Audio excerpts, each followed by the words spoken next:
AP ప్రభుత్వం పైన మాజీ మంత్రి అంబటి రాంబాబు ఆగ్రహం వ్యక్తం చేశారు. తుంగభద్ర డ్యాం 19వ క్రస్ట్ గేటుకు తాత్కాలిక గేటు ఏర్పాటు చేయడంతో ప్రభుత్వం విఫలమైందని అన్నారు. ఇక గేట్ కొట్టుకుపోవడం వల్ల 90 లక్షల క్యూసెక్కుల నీరు వృధాగా పోయిందని, దీంతో ముంపు ప్రాంతాలు నీట మునిగాయని వెల్లడించారు. కాగా గేట్ కొట్టుకుపోతే జగన్ను నిందించడం ఏంటని ఆయన ప్రశ్నించారు. అయితే ఈ ప్రాజెక్టు కర్ణాటక, తెలంగాణ, ఆంధ్రప్రదేశ్ రాష్ట్రాలకు సంబంధించిందని అన్నారు.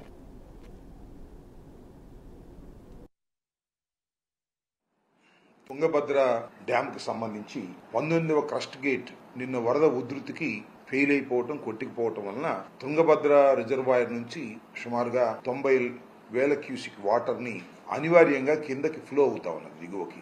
దీనివల్ల మన రాష్ట్రంలో కొన్ని జిల్లాలకు, అనంతపూర్ లాంటి జిల్లాలకు వరద ముప్పు ఏర్పడేటువంటి ప్రమాదం ఉన్నదనేది అందరికీ తెలిసినటువంటి విషయం. 2 జిల్లాలకు ఈ గేటు కొట్టుకుపోవటం అనేది నిర్వహణ లోపమని, అది జగన్మోహన్ రెడ్డి గారు సైడ్ ఎఫెక్ట్ అని, జగన్మోహన్ రెడ్డి గారు నిధులు సక్రమంగా కేటాయించకపోవటం వల్లనే ఈ గేట్ ఇవాళ కొట్టుకుపోయిందని మరి ఎల్లో మీడియాకు సంబంధించినటువంటి ఛానల్స్ విస్తృతంగా ప్రచారం చేస్తున్నాయి.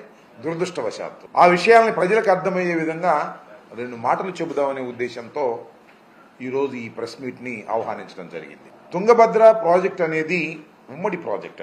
అది కర్ణాటక, ఆంధ్రప్రదేశ్, కొద్దిగా తెలంగాణ, ఈ 3 రాష్ట్రాలకి సంబంధించినటువంటి ఉమ్మడి ప్రాజెక్ట్. దీని నిర్వహణకి తుంగభద్ర బోర్డు ఉంటుంది. కర్ణాటక, మనము, దానితో పాటు సిడబ్ల్యూసి, సెంట్రల్ వాటర్ కమిషన్, వారు కూడా 3 రాష్ట్రాలకి సంబంధించినటువంటి ప్రాజెక్ట్ కాబట్టి నిర్వహణలో వారు బాధ్యత తీసుకుంటారు.